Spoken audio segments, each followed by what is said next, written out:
गुरु और शिष्य की कहानी। एक गुरु और शिष्य जंगल से होते हुए अपने गांव जा रहे थे। अंधेरा काफ़ी हो चुका था। शिष्य ने अपने गुरु से कहा कि गुरुजी, काफ़ी रात हो चुकी है, अगर आप कहें तो आज की रात यहीं आसपास के किसी गांव में गुजार लें। गुरुजी ने अपना सर हाँ में हिलाया और वो आसपास के गांव में एक छोटे से घर के पास जाकर रुके। अब जैसे ही वहां गए तो गुरुजी के शिष्य ने दरवाजा ठकठकाया। उस घर से एक गरीब आदमी बाहर आया तो गुरुजी ने बोला, हम अपने गांव जा रहे थे, लेकिन काफ़ी रात होने की वजह से हमने इसी गांव में रुकने को सोचा। क्या हम आज रात आपके यहाँ रुक सकते हैं? गरीब आदमी बोला, हाँ, क्यों नहीं, आप दोनों अंदर आ जाइए। अब जैसे ही गुरुजी अंदर गए, उन्होंने देखा कि उस आदमी के घर में बहुत ज़्यादा गरीबी थी। गुरुजी ने उससे पूछा कि आप क्या काम करते हो? वह गरीब बोला कि मेरे पास बहुत सारी ज़मीन है। तो गुरुजी ने बोला, अगर तुम्हारे पास बहुत सारी ज़मीन है तो इस तरह से क्यों रहते हो?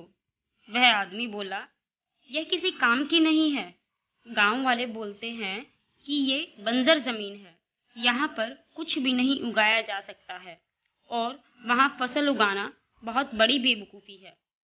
गुरुजी ने बोला कि तुम्हारा गुजारा कैसे होता है? उसने बोला कि मेरे पास एक भैंस है जिससे मेरा पूरा घर चलता है।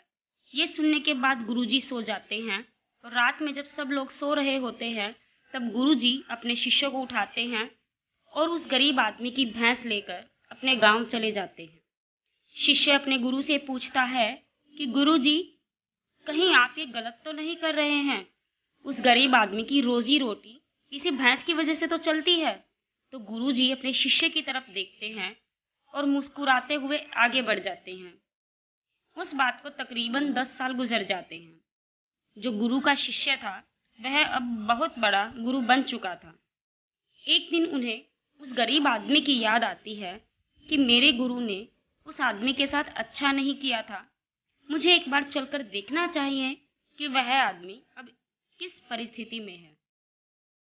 वह शिष्य उस गांव की तरफ जाता है और वहां जैसे ही पहुंचता है तो वह देखता है कि जहां पर उस गरीब आदमी का झोपड़ा था, वहां पर एक बड़ा ही आलीशान महल बन चुका था और उस झोपड़ी के बाहर जो बंजर जमीन थी उस पर फल और फूलों के बगीचे थे।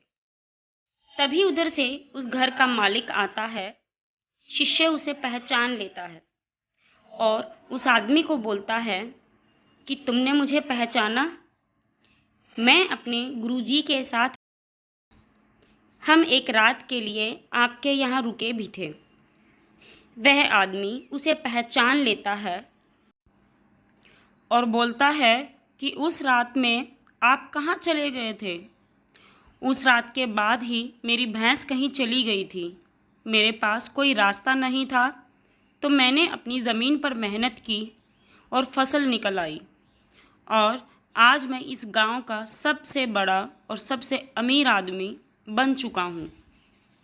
ये सुनने के बाद शिष्य की आंखों में अपने गुरुजी के लिए आंसू आ गए और उसे अब यह बात समझ आ गई थी कि गुरुजी ने गरीब आदमी की भैंस क्यों चुराई थी। दोस्तों, इस कहानी से हमें यह सीख मिलती है कि हमारे पास कामयाब होने के बहुत से तरीके होते हैं, लेकिन हमें कोई ना कोई चीज़ रोक कर रखती है, परंतु हमें उन चीज़ों को भूलकर आगे बढ़ना चाहिए।